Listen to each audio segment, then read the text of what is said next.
إن الحمد لله نحمده ونستعينه ونستغفره ونعوذ بالله من شرور أنفسنا ومن سيئات أعمالنا من يهده الله فلا مضل له ومن يضلل فلا هادي له أشهد أن لا إله إلا الله وحده لا شريك له وأشهد أن محمدا عبده ورسوله يا أيها الذين آمنوا اتقوا الله وقولوا قولا سديدا يصلح لكم أعمالكم ويغفر لكم ذنوبكم ومن يطع الله ورسوله فقد فاز فوزا عظيما أما بعد ألا إن أصدق الحديث كتاب الله وخير الهدي هدي محمد صلى الله عليه وسلم وشر الأمور محدثاتها وكل محدثة بدعة. Allahu subhanahu wa ta'ala falenderojmë për ti falën e ndihmë kërkojmë. Salavatet Muhamedit sallallahu alaihi wasallam, vullës e pejgamberëve, të zgjedhurit të njerëzimit, mësuesit të tyre deri në ditën e gjykimit, atij, familjes së tij, shokëve të tij besnik e të gjithë atyre që ecin në rrugën e tij deri në ditën e gjykimit. Tregon Enesi radiallahu an se një ditë kanë qenë në udhëtim me pejgamberin sallallahu alaihi wasallam. Edhe janë nalë dikun me pushu dhe thot se prej nesh kishte që ishin agjërushëm dhe disa të tjerë që nuk ishin agjërushëm. Dhe kur u nalme me pushu, i nxehti mall, se cili kërkonte diçka me vumi i kokë, me u mbrojt prej dillit, e ata që nuk ishin agjërushëm u çun dhe i ban hyzmet atyne që ishin agjërushëm, të cilët si ishin gjendje më melvis. I shërbyn atyne, i shërbyn edhe kafshëve duke kujdes për ta, duke i dhënë me hangër dhe me pi. Dhe pejgamberi sallallahu alaihi wasallam kur e pau këtë skenë tha: "Dhahaba al-yawm al-muftirun bil ajr." Sot se vapet i kanë marrë ata që nuk kanë agjërushëm. Kjo skenë është e çuditshme, sepse agjërimi për hir të Allahut subhanahu wa taala, sidomos në ato ditë të nxehta, sigurisht se ka shpërblim të madh. Mirë po pejgamberi sallallahu alaihi wasallam tha, sot shpërblimet i kanë marrë ata që nuk kanë agjëru. Pse vallë?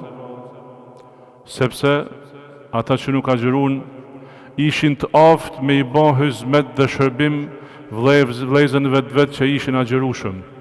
Pra këto që ishin jo në agjërim u bën të dobishëm për të tjerë që ishin në agjërim. Ja pan hajrin të tjerët. Dhe kështu edhe muslimani është i mirë dhe i dallum, jo vetëm kur është besimtar në vetvete, por kur është i dobishëm dhe për tjerët. Allahu subhanahu wa taala ummetin musliman e ka dallu pikërisht me këtë cilësi dhe tha: "Kuntum khayra ummatin ukhrijat lin-nasi ta'muruna bil ma'rufi wa tanhauna 'anil munkari wa tu'minuna billah." Ju jeni populli më i dobishëm që është shfaq në mesin e popujve, sepse ja mësoni njerëzve të mirën, i ndaloni nga e keqja dhe i besoni Zotit. Thojnë komentatorët, muslimani është i mirë atëherë kur ka besu vetë, pastaj e përhap të mirën dhe ndalon të keqen. Tu nis prej këtyre teksteve, të gjithë ulemat e islamit kanë ra dakord se obligimet për muslimanin janë dy llojesh. Dëgjoj me vëmendje sepse ndoshta është hera e parë që dëgjon. Obligime personale, të cilat janë të patjetërsueshme, që duhet çdo musliman me personin e tij, me vetveten e tij me i çunë vend. Shahadeti duhet me e thonë ti shahadetin vet. Namazin duhet me e fal ti namazin vet, s'mundet me u fal dikush për ty. Agjërimin ti duhet me agjëru vetë nëse jesh nosh, s'mund me agjëru dikush për ty, e kështu me radhë. Këto janë obligimet personale. Pjesa tjetër obligimeve i quajnë ulemat obligimet shoqërore, furudul kifayat, obligimet të cilat janë për të gjithë xhamatin e muslimanëve. Mirë po nëse një pjesë e xhamatit e kryen këtë obligim, atëherë lirohen prej obligimit pjesa tjetër. Nëse një pjesë e xhamatit e kryen këtë obligimin shoqëror, i cili është për të tonë, mirë po duhet dikush patjetër me e kry, atëherë largohet përgjegjësia nga të tjerët. Dhe shpesh herë ulemat përmendin si shembull namazin e xhenazës. Dhe në të gjithë librat e tyre thonë kur vdes një musliman, e kanë obligim xhamati i tij, i qytetit ti, fshatit ti, lagjes ti ku ka jetu, e kanë obligim me e rahatu vllaun e vet, dhe nëse nuk e bojnë këtë, të gjithë janë gjunaqtar. Çfarë do të thonë kjo? Do të thonë se këto obligime shoqërore, nëse nuk paraqiten disa musliman të cilët i kryejnë këto obligime shoqërore, atëherë të gjithë muslimanët janë gjunaqtar nëse kjo nuk bëhet. Allahu subhanahu wa ta'ala tha: "Wal takum minkum ummatun yad'una ila al-khayri wa ya'muruna bil ma'rufi wa yanhauna 'anil munkari wa ulaika humul muflihun." Thot Allahu subhanahu wa ta'ala, le të jenë prej jush, prej muslimanëve, një grup, pra një pjesë e bashkësisë muslimanëve, të cilët ja mësojnë njerëzve të mirën, i ndalojnë nga e keqja, i thrasin në rrugën e Allahut, ja mësojnë fen, e këto janë të shpëtumit.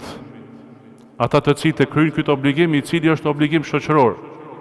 E Allahu subhanahu wa ta'ala kur i ka ftu muslimant për me mësu fen, taifetin minhum, le të vinë dhe ta mësojnë fen një pjesë e tyne, li yundiru qaumehum, që t'ja mësojnë popullit vet kur të kthehen tek ata.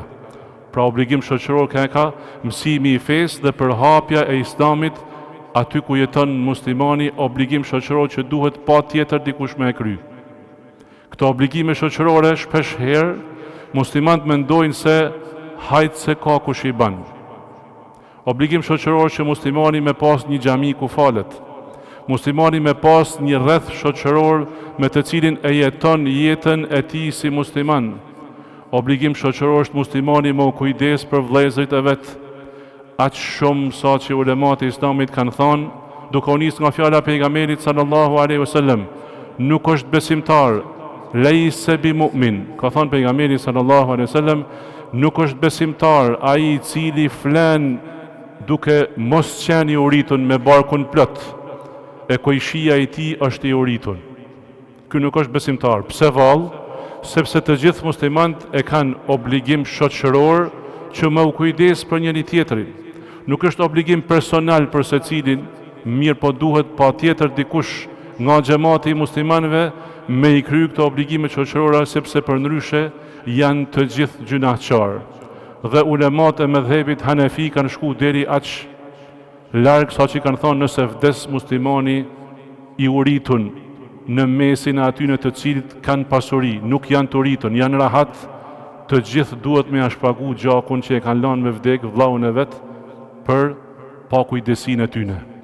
Prandaj këto obligime muslimanët kanë nevojë që t'i kthehen sot dhe t'i mësojnë ato, sepse 5 qëllimet e mëdha të islamit nuk arrihen vetëm se duke i kuptuar muslimani obligimet shoqërore që i ka. Islami ka ardhur për 5 qëllime të mëdha, për cilat janë dakord të gjithë ulemat e islamit që nga fillimi i tij deri sot e deri në ditën e gjykimit. E para, me rujt fen. Islami ka ardhur për t'ia ruajt njeriu lidhjen me Zotin e vet. E dyta, dëgjoj me kujdes, sepse kështu e kupton vlerën e fesë tonë, e cila sulmohet në çdo anë sot, mirë po dëgjoje se çfarë është Islami. Për me rujt fen e para, e dyta me rujt jetën, sepse jeta është dhuratë që Allahu ja jep njeriu dhe s'ka drejt atij m'ia marr pa drejt askush. E treta me rujt mendjen.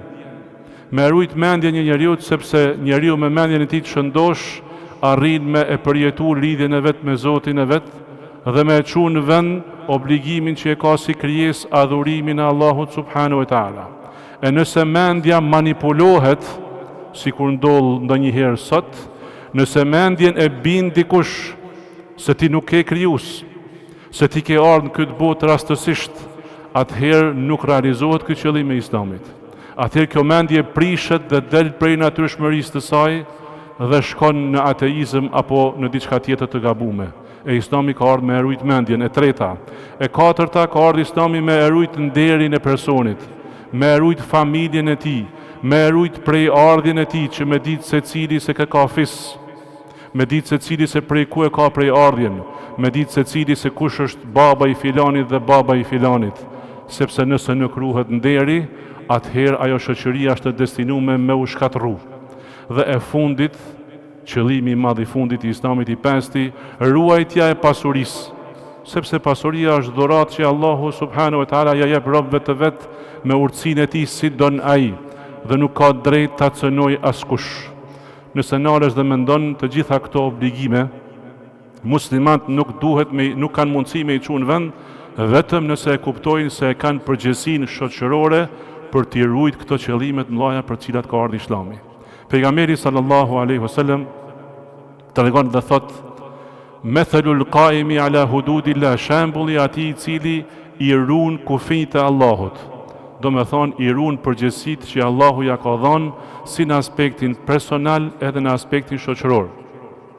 Dhe shembulli atij i cili nuk i ruan kufijtë e Allahut, do me thonë i merr në përkom, sidomos shpeshherë harrohen obligimet shoqërore. Është sikur shembulli disa personave të cilët kanë hyrë në një anije. E anija është me dy kate, një kat sipër dhe një kat poshtë. Ata që janë poshtë mendojnë dhe thojnë: pse mo njit në nalt kur do na me mush ujë, e me i bezdis ata që janë nalt. A e qilim një birë këtu poshtë në anije dhe e mushim ujin direkt? Me qil birë poshtë në anije, çfarë ndodh? Mbytet anija.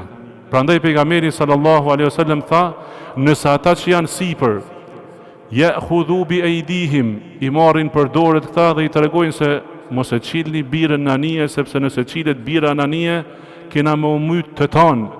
Tha pejgamberi sallallahu alaihi wasallam, nëse nuk bojnë kështu, do me thonë nëse nuk i ndalojnë budallënjt me qil birë poshtë në anije, kanë me u myt të gjithë. Halaku jami'an.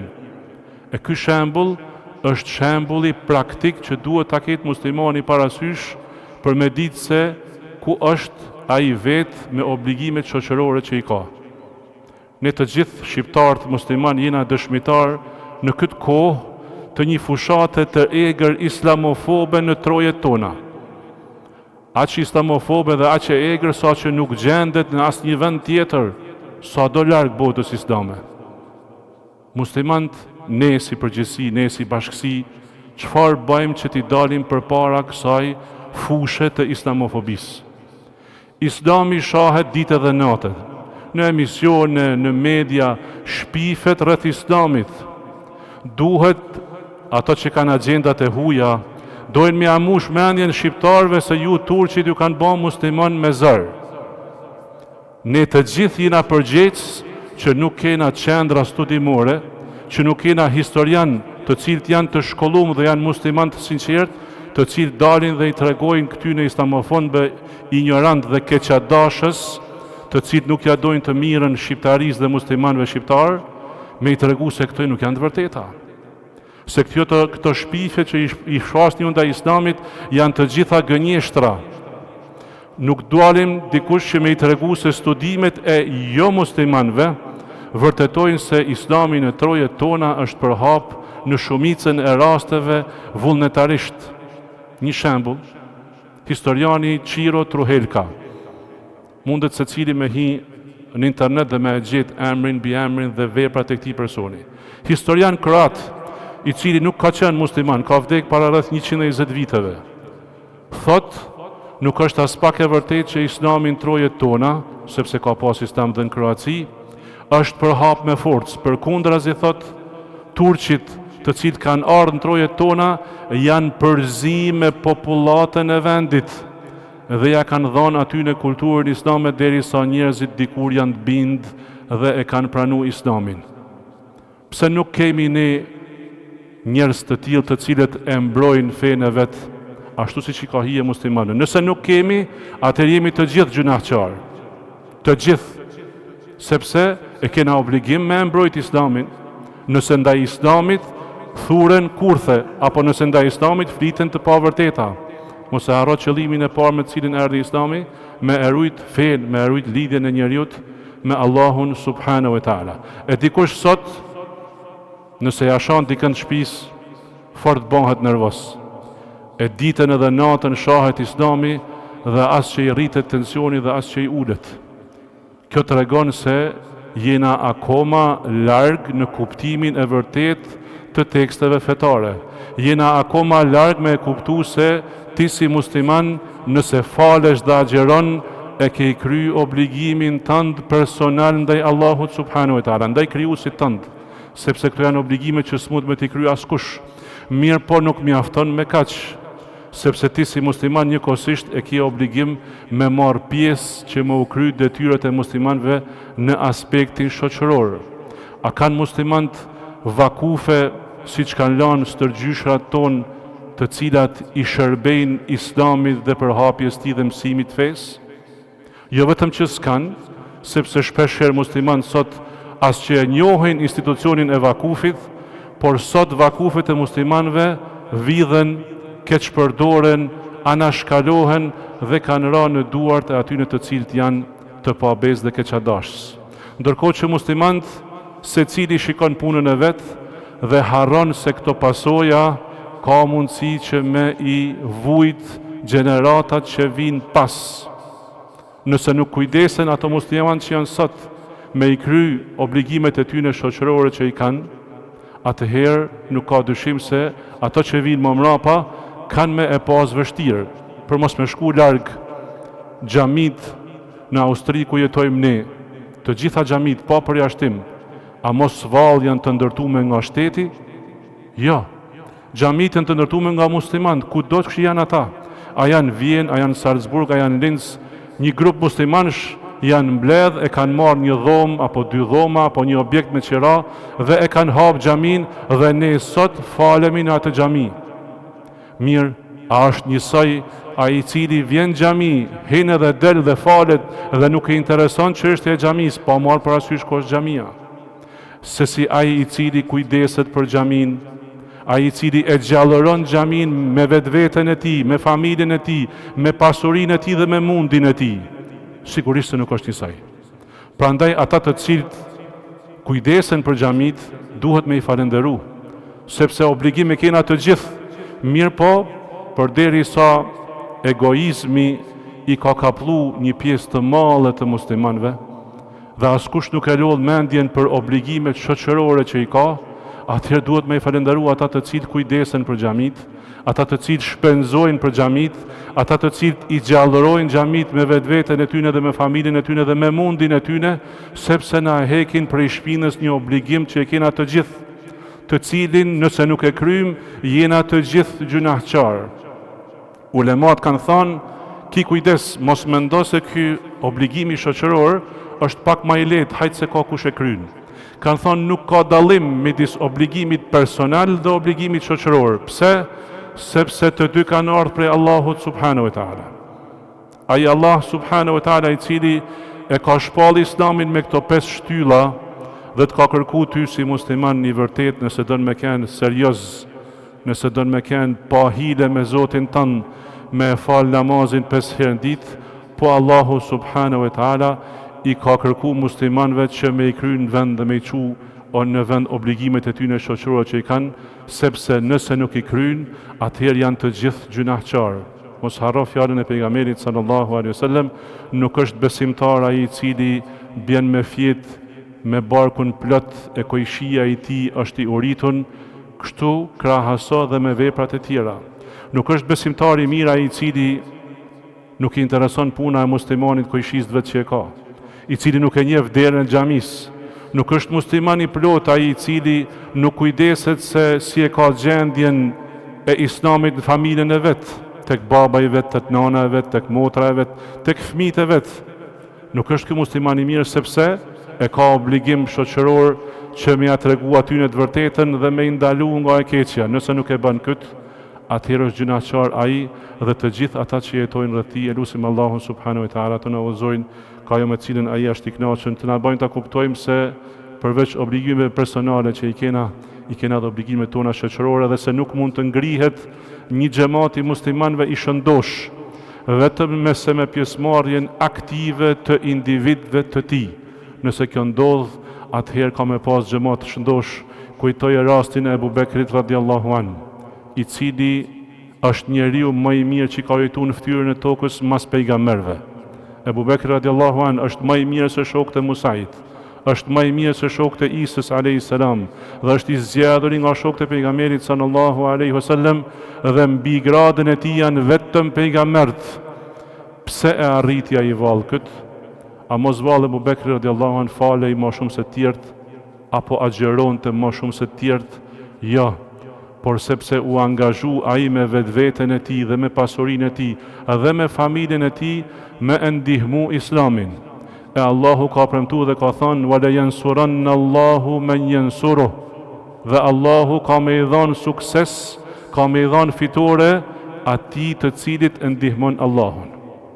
E Allahu subhanahu wa ta'ala, ne muslimat e dina që s'ka nevoj për ndihmë, së është i pasur i e fuqiploti, mirë po ai i cili e ndihmon fejnë e Allahut subhanahu wa ta'ala, Allahu ati ka me i dhanë sukses, inna Allahe ma alladhine taqaw walladhine hum muhsinun, Allahu është pranë me dijen e ti, me ndihmën e ti, me bereqetin e ti, pranë të devotshmëve dhe pranë atyne të cilët janë bamirës.